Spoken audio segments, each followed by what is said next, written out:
Alors, on commence à être un petit peu plus nombreux. Je voudrais d'abord, avant de répondre aux questions que je vais choisir, parce que je ne pourrais pas répondre à toutes les questions, on va essayer de répondre un peu chaque semaine à différentes questions. D'abord, merci d'être là. Je tiens vraiment à ces lives parce que d'abord, c'est un moment qui est agréable et je tiens à vous connaître et je tiens à ce que vous me connaissiez. Ça, c'est important. Et ce soir, je vais vous parler d'un sujet qui me tient à cœur puisque finalement, un grand champion du circuit international, médaillé, etc., est pris dans la tourmente des médias, à juste raison ou à tort.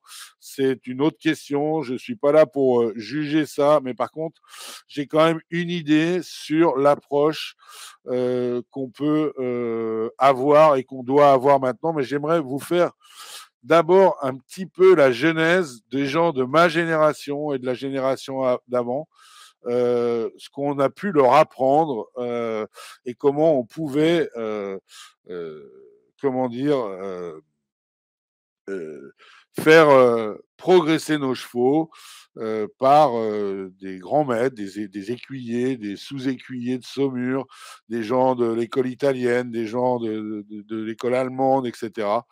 Et j'aimerais parler de cette histoire de maltraitance animale dont on entend parler dans les médias aujourd'hui. Pour moi, c'est très important qu'on en parle parce que pour toutes les personnes qui me connaissent, ce qui a fait que vous adhérez finalement à ce qu'on vous propose, c'est que vous avez bien compris qu'on était vraiment, notre souci, c'était vraiment le respect du cheval. Alors, je ne vais pas, sans vouloir vexer personne, jouer les pucelles effarouchées. J'ai pas toujours été très gentil avec les chevaux, comme beaucoup dans ce monde-là, par finalement euh, manque,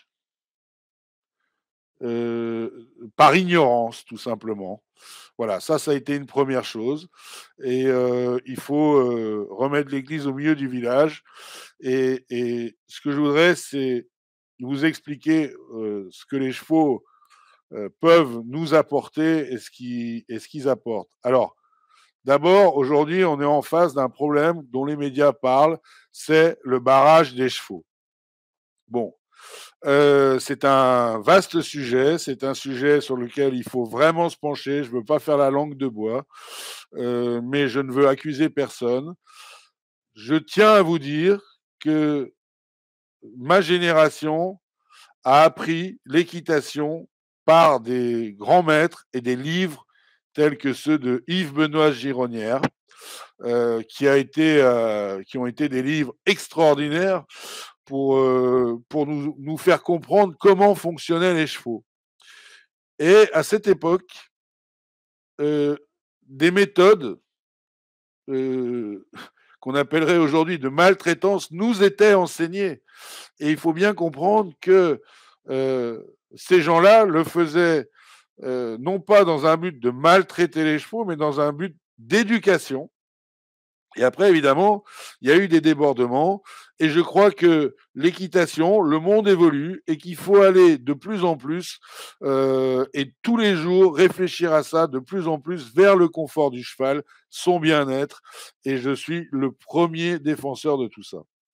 Alors, il faut savoir que je vais vous envoyer le cheval pas suffisamment respectueux, comme il était écrit dans La conquête du cheval de Yves-Benoît Gironnière, qui est un bouquin que toute ma génération, moi j'ai appris à lire avec Yves-Benoît Gironnière, avec Dorgex, avec l'information hippique et avec Tintin. Donc c'est pour vous donner une idée. C'est eux qui m'ont appris la langue française. Et le rêve et le voyage et le respect des chevaux. Maintenant, dans ce livre, à cette époque, il y a tout un chapitre sur le cheval qui n'est pas suffisamment respectueux de l'obstacle, avec les méthodes à utiliser. Euh, et justement, où je veux en venir, c'est que le cheval, de tout temps, a été un véhicule pour aller d'un endroit à l'autre, pour transporter des choses, mais aussi, euh, c'est un véhicule intérieur des personnes qui le pratiquent et qui entourent ces chevaux, pour progresser. Donc, il s'est avéré qu'à cette époque, On lui a enseigné, il nous l'a transmis de la meilleure manière. C'est pas pour ça qu'il faut continuer, puisque aujourd'hui, on avance, on progresse et que le cheval, justement, nous sert à progresser. Donc, moi, je tiens à vous dire que ce que je souhaite, c'est véritablement que les professionnels, les institutions, parce que c'est un travail de tout le monde, vous, les personnes amateurs, pensent à ça, soient dans le respect et réfléchissent toujours. Et la méthode de progression assurée, elle est réfléchie comme ça. Quand vous regardez Coach en direct, on arrive bientôt à la 100e. euh, on essaye de progresser tous les jours. Voilà. Et d'aller dans le sens du cheval. Donc, c'est une aparté que je voulais faire. Pour moi, c'est très important. Je jette la pierre à personne. Je ne suis pas pour ces techniques. Loin de là, même si j'ai pu les utiliser un jour, et parce que j'ai cru que c'était bien.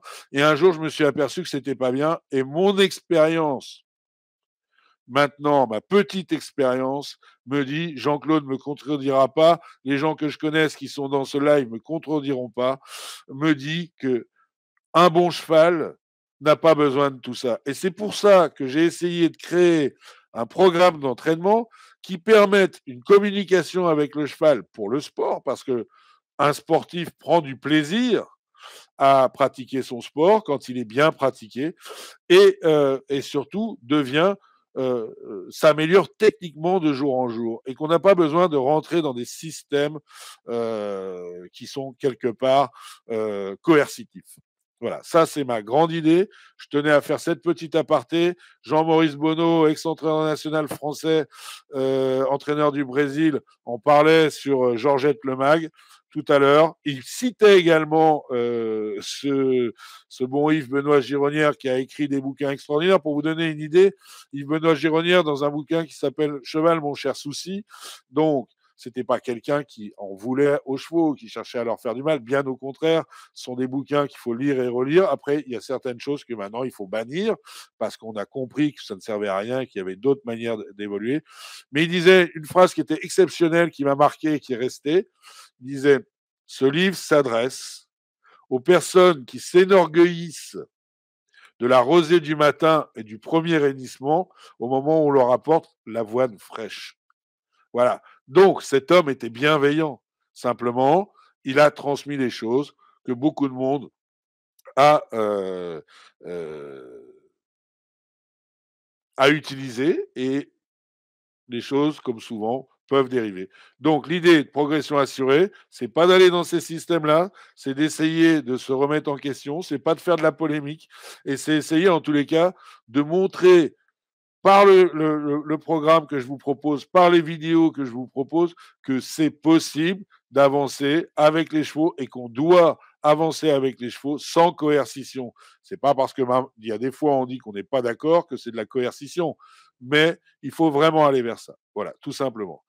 Alors Yves, le problème c'est que tout le monde veut aller de plus en plus vite. Je ne sais pas si c'est véritablement ça le problème. C'est certainement une des raisons, mais aujourd'hui, ce qui est important, c'est qu'on aille vite pour protéger et aller dans ce sens-là. C'est pas une histoire d'argent, encore une fois. C'est un faux problème. Je veux pas rentrer dans ces polémiques et je vais pas y rentrer. Il faut aller, en tous les cas, et il faut montrer l'exemple, en tous les cas, essayer de le montrer, avoir une attitude et un état d'esprit qui vont dans le sens du bien-être du cheval au maximum, tout en pratiquant le sport, tout simplement. Voilà, ça c'était l'aparté que je voulais faire. Merci de m'avoir écouté jusque-là. Maintenant, on va passer à des choses qui vous intéressent aussi. Mais là, moi, ce qui m'intéresse, c'est d'abord le bien-être du cheval et de pouvoir continuer notre sport dans les meilleures conditions.